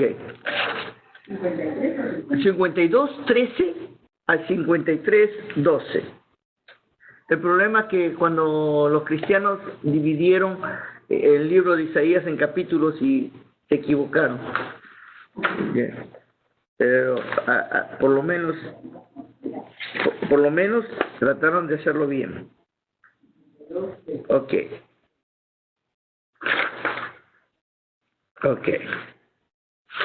Empezamos acá.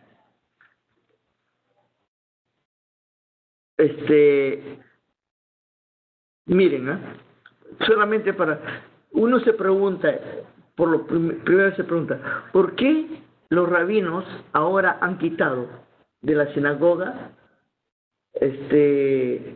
la lectura de Isaías 52, 13 al 53, 12? Dicen que en toda la sinagoga consistentemente la lectura de la Haftorah se ha totalmente quitado estos capítulos. Por ejemplo, en el Parashá de Ekev se lee Isaías 49 del 14 al 51, 3, y después sigue en el Haftorah Shofetim del 51, 12 al 52, 12, ¿ok? Y en la Haftorah de Noah se lee Isaías 54, 1 al 55, 5. En la Haftorah de Texé se usa del 54:1 al 10, y el de Re en Isaías, en lugar de entrar al 53, se salta del 54:11 al 55:5. O sea que se saltan los capítulos, ¿ok?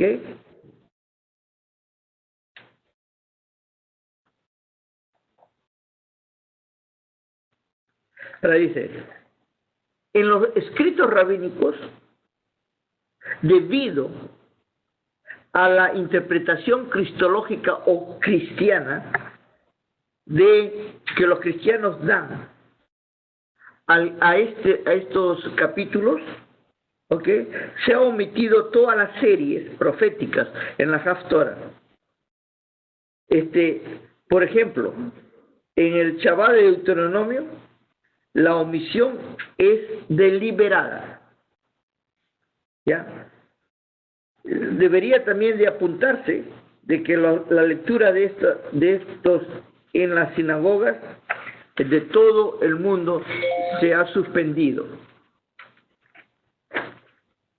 Ahora, miren lo que dice Rashi acerca de Isaías, de esta porción.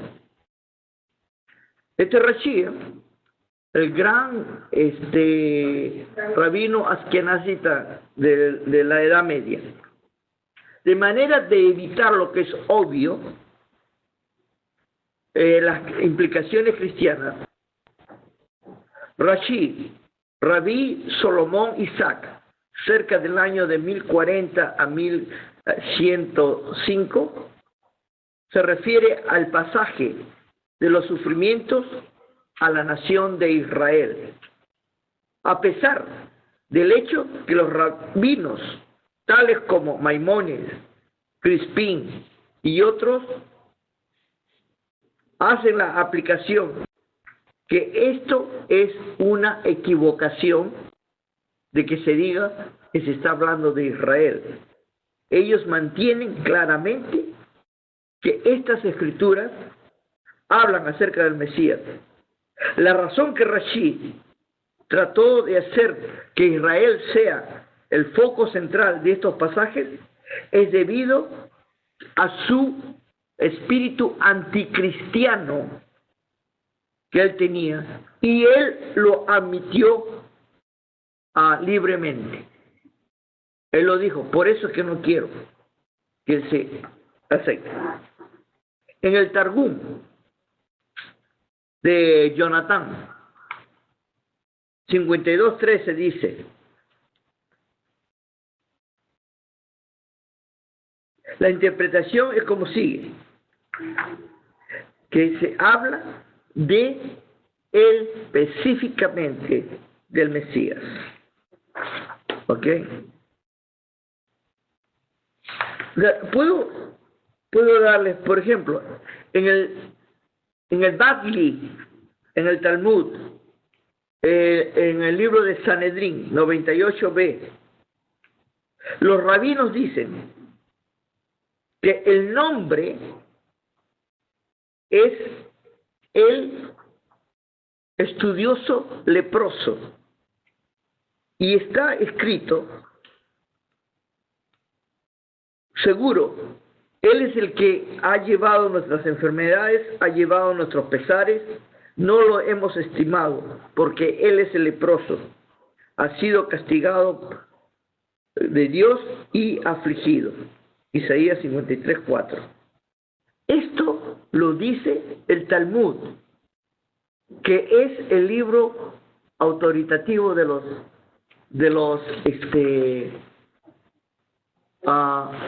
rabinos. ¿Qué es lo que quiero decirle?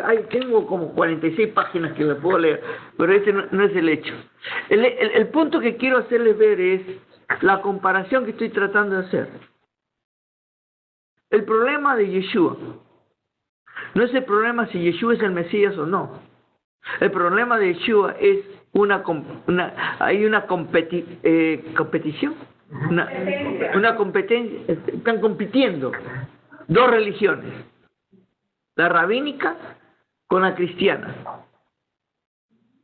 Y en el medio de estas dos religiones está el Islam. Y créanme o no, triste es decirte, pero el Islam tiene una idea mucho mejor de Jesús que tanto el cristianismo como el judaísmo. El único problema es que ellos lo ponen debajo de Mahoma, pero por lo menos tiene una mejor idea y respeto. Ahí es donde tiene, para mí... perdón, ¿qué? Saben que eso, mirándolo hacia Jesús, le va a molestar a los judíos. Eso lo saben ellos perfectamente bien. ¿Me entienden? No, puede que sea verdad, pero el islamismo, créeme o no, es una como una copia, mal copia, tanto del judaísmo como del cristianismo. Mahoma admiraba a los cristianos y a los judíos, les llamaba los hombres del libro, que después los persiguió y los mató, pero de ahí donde él sacó muchas de sus ideas, ¿no? Aunque él estaba metido con satanismo y todas esas cosas, pero esa es otra historia. No me quiero alejar, pero lo que quiero aquí es decirles de que el problema que estamos viendo acerca del Mesías y por qué se le malentiende y se le malinterpreta es porque hay dos religiones aquí que han hecho una reaccionando en contra de la otra. ¿Qué pasa, por ejemplo, si yo digo que, por ejemplo, solamente puedo decir que el rey David es el hijo de Dios, que lo dice, y por lo tanto hay que adorarlo? Y le ponemos una estatua. Que por si acaso hay ciertas iglesias católicas que le han hecho una estatua al rey David, pero pongámonos aquí. ¿Qué pasa con los judíos cuando le dicen, mira, no hay profeta más grande en la historia judía que Moisés? Díganme una cosa, ¿ustedes han escuchado a algún judío que dice que es un santo, que es un hijo de Dios, o que hay que adorarlo y hay que rezarle a él? Le va a pedir a Moisés para ver si me ayuda con Dios. ¿Se dan cuenta? Entonces, ese es el problema que se tiene ahora, es que nosotros estamos viendo dos religiones. El que está sufriendo es la identidad del Mesías. ¿De cuál? ¿De cuál? Porque según usted hay dos Mesías, el sufriente y la identidad, para mí, yo estoy hablando de lo que yo entiendo, no puedo hablar de otras cosas. Para mí, Yeshua es el Mesías, y es el Mesías sufriente. Es el Mesías que no vino con la idea de liberar y traer la paz en el mundo, como hablan el Mesías Ben David, o el Mesías tipo David, hijo de David, pero era el Mesías tipo José, que iba a sufrir, que sufrir significa que le iba a pasar momentos difíciles para traer una unidad en el pueblo de Israel. ¿La liberación que usted dice, Rabino, la logró finalmente Yeshua o no la logró? ¿Perdón? Y la logró Yeshua. A la cual usted se refiere de hacer volver a su pueblo a la Torá, ¿la consiguió o no finalmente? En ese tiempo, lo que yo vuelvo a repetirte, ¿ok? Para mí, en manera de entender y comparándolo con las primeras Pascuas, ¿okay? Porque esa es la forma que yo lo comparo, el resultado es muy similar, en el sentido de que solamente quedó un remanente. ¿Ok? Nosotros no podemos decir que todo Israel fue salvo, en el sentido que entendió el mensaje de Yeshua, pero hubo un remanente. porque Dios mismo le dijo al profeta Elías cuando se le había dado de muy orgulloso, él dice que siempre él siempre se va a reservar un remanente. Sí. Siempre, o sea, pase lo que pase, siempre va a haber un remanente. Los nazis mataron a 6 millones de judíos, siempre quedó un remanente. Los españoles mataron otro montón de millones de judíos, quedó otro remanente. Siempre va a quedar un remanente, o sea, no es novedad lo que pasó en ese tiempo, a mi modo de ver. La novedad fue en ese tiempo que fue un enviado para mí del Eterno, que envió a su Mesías para hacer ver al pueblo de Israel. Esto es muy importante, al pueblo de Israel. Por ejemplo, tú comparas con el Shoah, que para mí esa comparación es terrible, pero ya que la mencionas,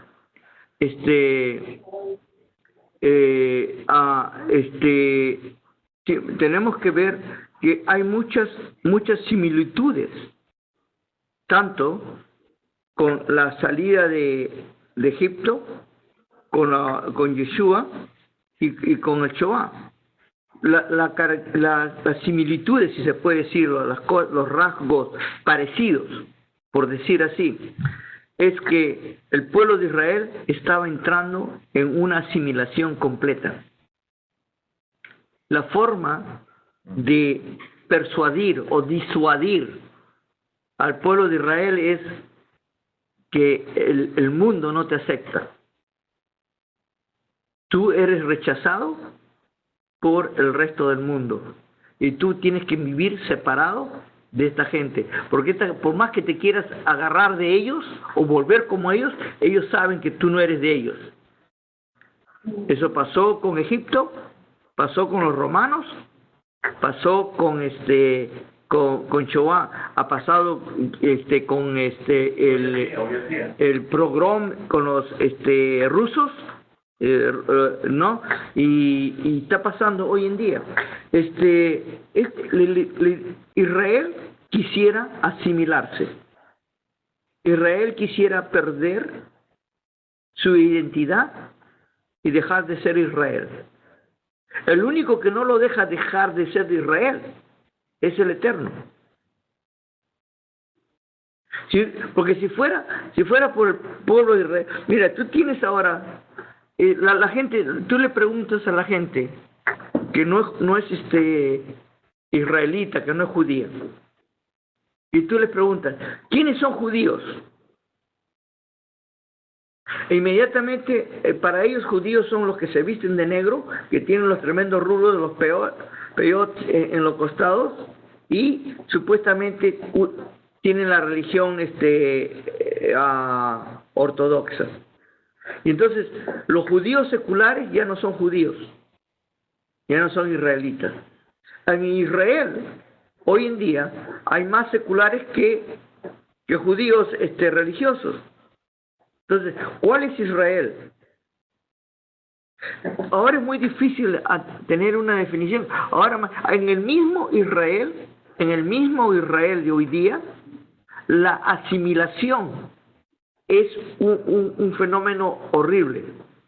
Mira, cuando sobrevivió Israel del Shoah, del Holocausto, ¿ok?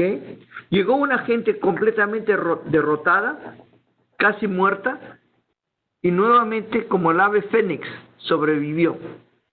Ha salido, ¿y qué es lo que ahora está haciendo el pueblo de Israel? El pueblo de Israel quiere ser como las otras naciones. ¿Te acuerdas cuando entró en la tierra prometida? Después de un tiempo, ¿qué es lo que dice? Danos un rey. ¿Ok? Queremos un rey. Y cuando el Eterno permitió que le dieran un rey, primero a Saúl, después a David, ¿qué es lo que pasó? El imperio se dividió y se destruyó. Ahora tú tienes a un Israel que es una nación pequeñita pero muy poderosa. La razón que es poderosa es por la gente que tiene allí. ¿Ok? La capacidad intelectual de este país no se compara con ningún otro país en el mundo. Esa es una realidad. Y, créeme o no, la capacidad económica ahora de Israel es tan grande que está considerado como el 10º país en el mundo económicamente. 10º. Este pequeñito país ya superó a Suiza. Y Suiza, realmente como país, lo que es Suiza era el banco del mundo, ¿no? Por eso que tenían dinero, no porque producían nada, no, lo único que hacían eran relojes. Pero pero Israel ahora Israel tiene más inventos que cualquier otro país en el mundo. Israel tiene patentes que en cantidad es increíble. Israel ahora tiene más inversiones en China que en el mismo Israel.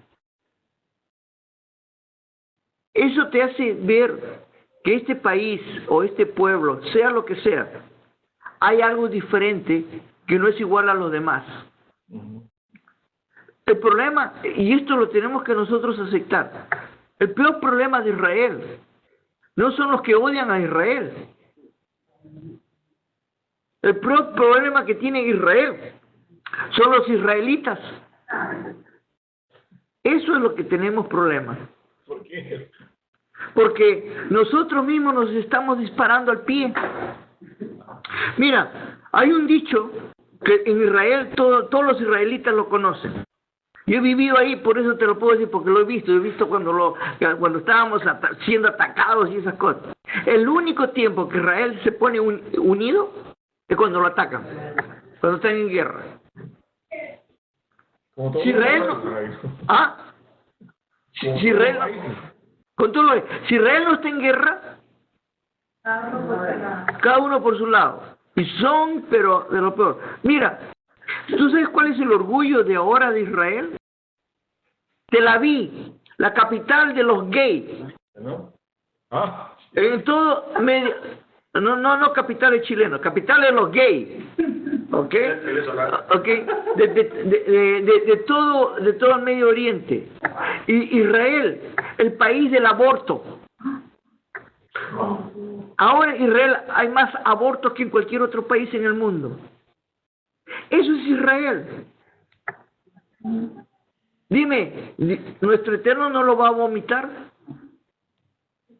Pero hay algo que lo sostiene. Porque las promesas de Dios son más grandes que todos nuestros pecados. Pero sí, una de las razones, todavía existe un remanente. Claro, siempre hay por eso te decía, siempre ha quedado un remanente, ya fuese por los nazis, ya fuese por los españoles. Entonces, sí, pero te vuelvo a decir, ¿ok? Cuando tú dices, ¿qué es lo que hizo Jesús? O si Jesús era también, o cuál fue lo que él consiguió. Si te hablo como el rabino Escoba, que es Jesús por judaísmo, Jesús es un fracaso. ¿Ok? ¿Ok? Porque él no puede aceptar que Jesús fue el Mesías. Porque si él acepta que Jesús fue el Mesías, él tiene que meter el zapato en la boca, ¿no? Entonces, pero ese es el problema de ellos mismos como religiosos. Se contradicen a ellos mismos por la conveniencia de presentar su propia estructuras y sus propias ideas. Mira, el cristianismo y el judaísmo ortodoxo tienen algo en común.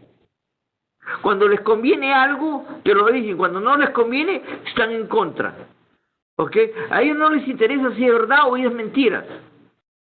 Única y exclusivamente es pura conveniencia. Heidi, ¿tienes alguna pregunta? Ya sé que me está saludando. Tu mami está aquí por si acaso, ¿eh? Te está mirando, ¿ok? Dice que no te pueden ver porque estás en oscuras. Bueno, Sergio, te has mantenido en silencio todo este tiempo. Miren, nada más. Es que está comiendo mucha masa. Te dije, puedes comer tortillas.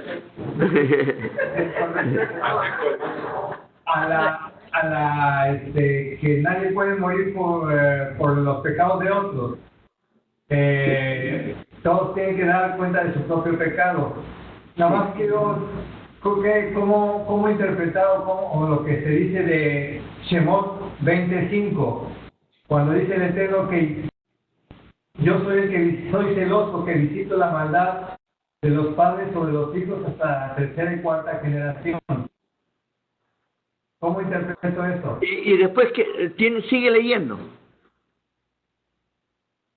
En los casos de los que me odian.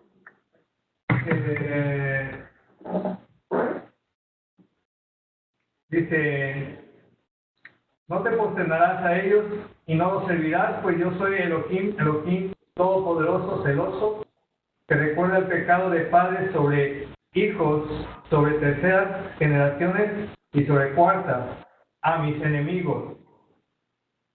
Continúa. Y hace bondad a miles de los que me aman y los que cuidan mis preceptos. Continúa.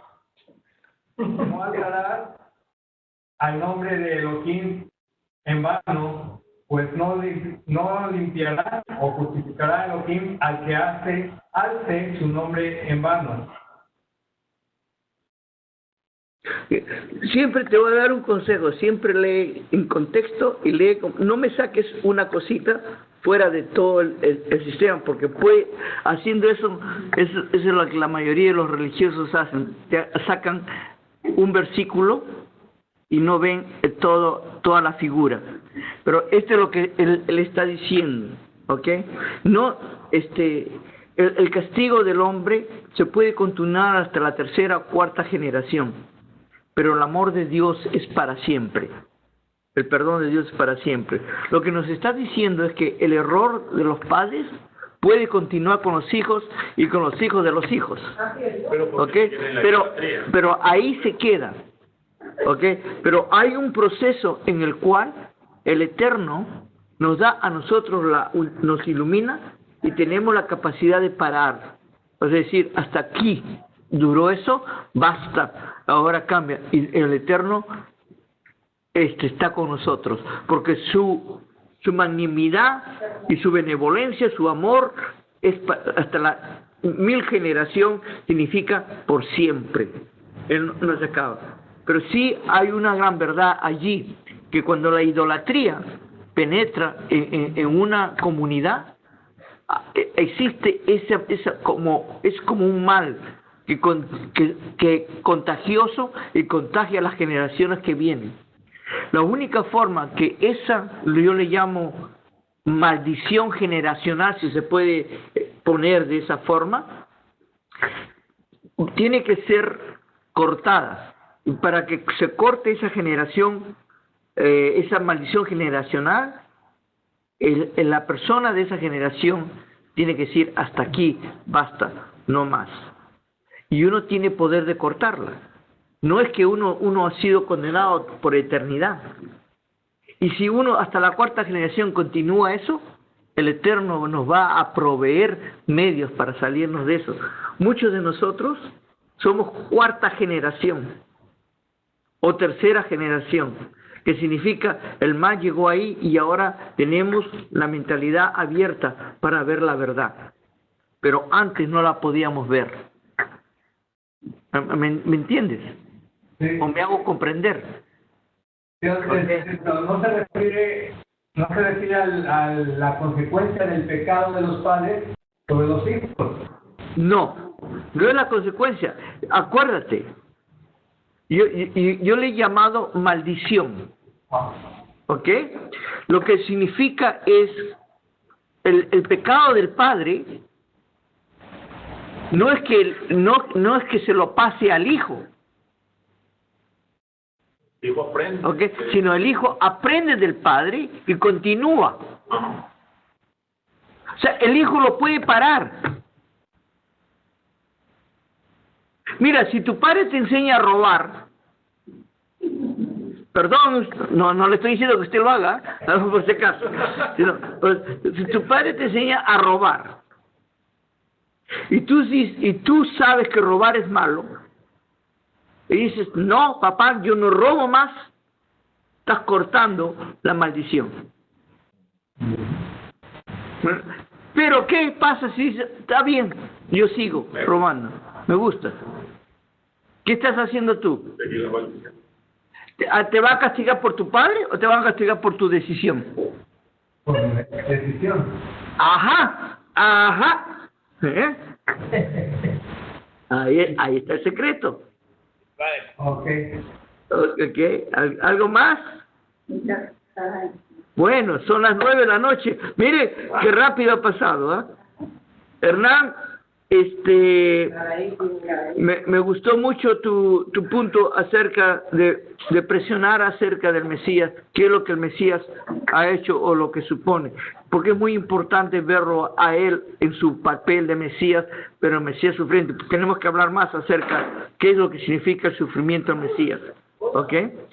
Saraí, ¿tú tenías algo más que decir? Sí, Rabino, este comentario, bueno, yo entiendo que lo que estaba diciendo el señor Hernán de el paralelismo o la similitud de Moshe y Yeshua, de sacar en el caso de Moshe sacó a Israel de Egipto. Aquí lo que continúa siendo, bueno, es mi forma de entender, Yeshua es querer sacarlos de la esclavitud espiritual, podría decirse, o sea, de su forma de pensar, porque no lo iba a sacar de la opresión de los romanos. Mira, ¿Sí o no? sí y no. ¿No? ¿Ok? Ok. En el sentido, si es que me has entendido lo que yo quiero, es lo que yo quiero decir, no, eso no, estoy hablando de lo que yo quiero decir, no si es verdad o no es verdad, aunque como siempre les doy a todos ustedes la libertad de pensar como quieran, pero estoy hablando de lo que yo he enseñado. Por eso, dicho sí o no. Parte, el hecho de llevarnos de nuevo a la Torá es sacarnos de la esclavitud, de la idolatría que hemos caído, ¿ok? Y en esa función hay la parte espiritual, sobre todo, pero también existe una parte física, ¿ok?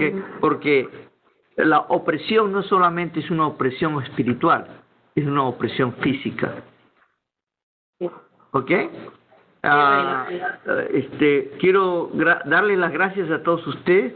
Sí, Hernán, una última. Antes de que termine, yo quisiera enfatizar lo que usted le respondió a la señora de México. Sí. Usted nos ha enseñado de que no existe una división en el ser humano en lo que se refiere a espíritu, como lo ve el cristianismo, a alma y materia. O sea, sí. Y si Jesús vino, para mí, no vino solamente por la cosa espiritual, o vino por la cosa espiritual, material y todo junto, o no vino por nada. Porque usted nos ha enseñado que no puede haber una división del ser humano. Por si acaso, estoy de acuerdo contigo. Así que la próxima semana continuamos, pero